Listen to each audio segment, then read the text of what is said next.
નમસ્કાર અમારા વાલા પેન્શનર મિત્રો, સ્વાગત છે આપનું આપણી આ યુટ્યુબ ચેનલ ભાવેશ મકવાણા ન્યૂઝમાં।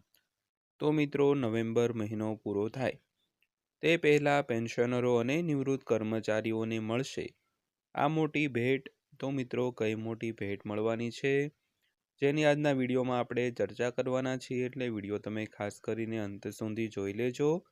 તો હવે પેન્શનરોને તો મોજે મોજ જ છે, તો વિડીયો અંત સુધી જોઈ લેજો એટલે બધી જ માહિતી તમને વ્યવસ્થિત રીતે સમજાઈ જશે। અને આપણી આ યુટ્યુબ ચેનલ તમે સબસ્ક્રાઈબ ન કરી હોય તો આવી જ માહિતીઓ માટે આપણી આ યુટ્યુબ ચેનલ અત્યારે સબસ્ક્રાઈબ કરી લેજો મિત્રો। તો શરૂ કરીએ આજનો વિડીયો। તો વાત કરીએ તો 50 લાખથી વધુ કેન્દ્રીય સરકારી કર્મચારીઓ અને 69 લાખથી વધુ પેન્શનરો માટે મોટી રાહતમાં વડાપ્રધાન નરેન્દ્ર મોદીના નેતૃત્વ હેઠળના કેન્દ્રીય મંત્રીમંડળે આ મહિનાની શરૂઆતમાં 8મા પગાર પંચ માટેની સંદર્ભ શરતોને મંજૂરી આપી હતી। જોકે 7મા પગાર પંચથી વિપરીત 8મા કેન્દ્રીય પગાર પંચ માટેના ટીઓઆરમાં પેન્શન સુધારણાની જોગવાઈ નથી, જેને કારણે આશંકા વ્યક્ત કરવામાં આવી છે કે લગભગ 6.9 મિલિયન કેન્દ્રીય પેન્શનરોને 8મા સીપીસી ભલામણોના દાયરામાંથી બાકાત કરવામાં આવી શકે છે। તો સૌથી પહેલાં વાત કરીએ તો પેન્શનરોને 8મા સીપીસીમાંથી કેમ બાકાત રાખી શકાય। તો કેન્દ્રના ધોરણે 8મા પગાર પંચ માટેના ટીઓઆર 7મા પગાર પંચના પેન્શન સુધારાઓ કરતાં અલગ છે। જોકે 8મા સીપીસીમાં આવી કોઈ જોગવાઈ નથી, અને જેને કારણે પેન્શનરોને 8મા પગાર પંચની ભલામણો લાગુ થયા પછી તેનો લાભ મળશે કે કેમ તે અંગે શંકા ઊભી થાય છે।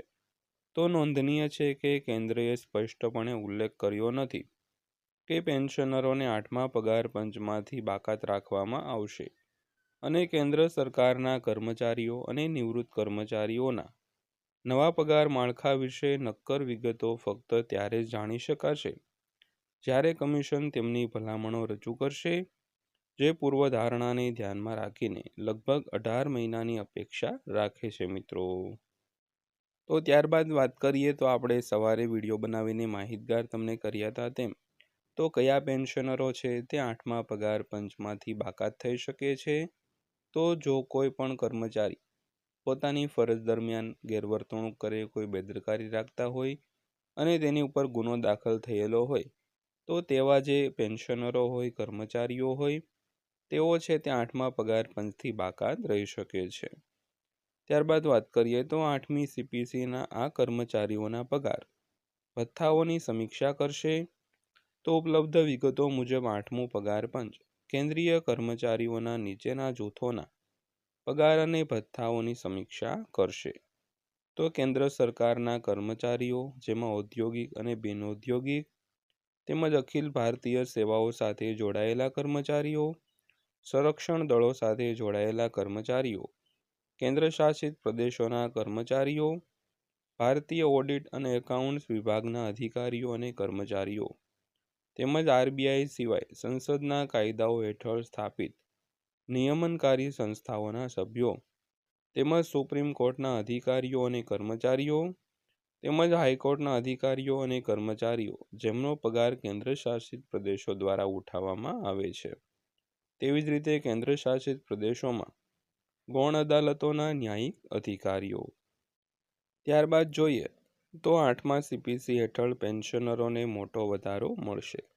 તો 8મા પગાર પંચના ટીઓઆરમાં ઉલ્લેખ ન હોવાને કારણે પેન્શનરોની સ્થિતિ શંકાસ્પદ રહે છે, પરંતુ નિષ્ણાતો માને છે કે જો ભલામણો લાગુ કરવામાં આવે તો નિવૃત્ત થયેલા લોકો તેમના પેન્શનમાં મોટો વધારો જોઈ શકે છે।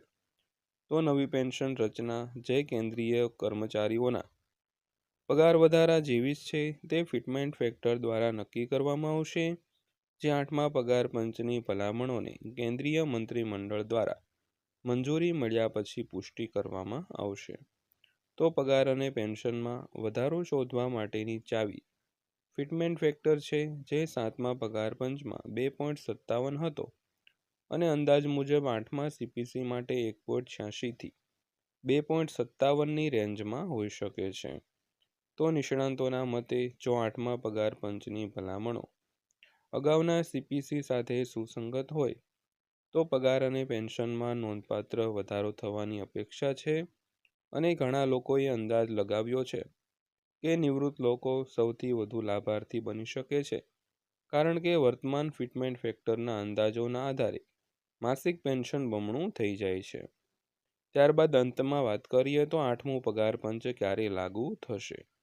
તો જો આપણે અગાઉના પગાર પંચોના અમલીકરણ પર નજર કરીએ તો સરકારને સામાન્ય રીતે કમિશનને ભલામણોને લાગુ કરવામાં 18થી 24 મહિનાનો સમય લાગે છે.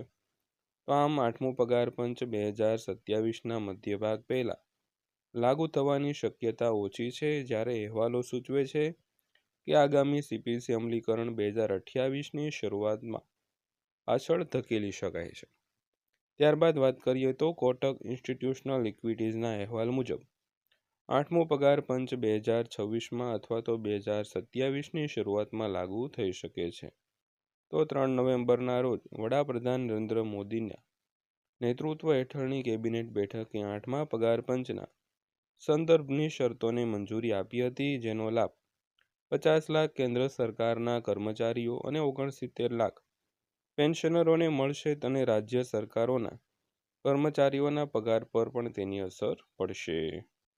ત્યારબાદ અંતમાં વાત કરીએ તો 8મા પગાર પંચની સ્થાપના માટે સૈદ્ધાંતિક મંજૂરી આપ્યાના લગભગ 9 મહિના પછી કેબિનેટે કમિશનના ટીઓઆરને મંજૂરી આપી હતી અને વિવિધ મંત્રાલયો, રાજ્ય સરકારો અને સંયુક્ત સલાહકાર તંત્રના સ્ટાફ પક્ષ સાથે પરામર્શ કર્યા પછી ટીઓઆરને અંતિમ સ્વરૂપ આપવામાં આવ્યું છે, એમ એક સત્તાવાર નિવેદનમાં જણાવાયું છે.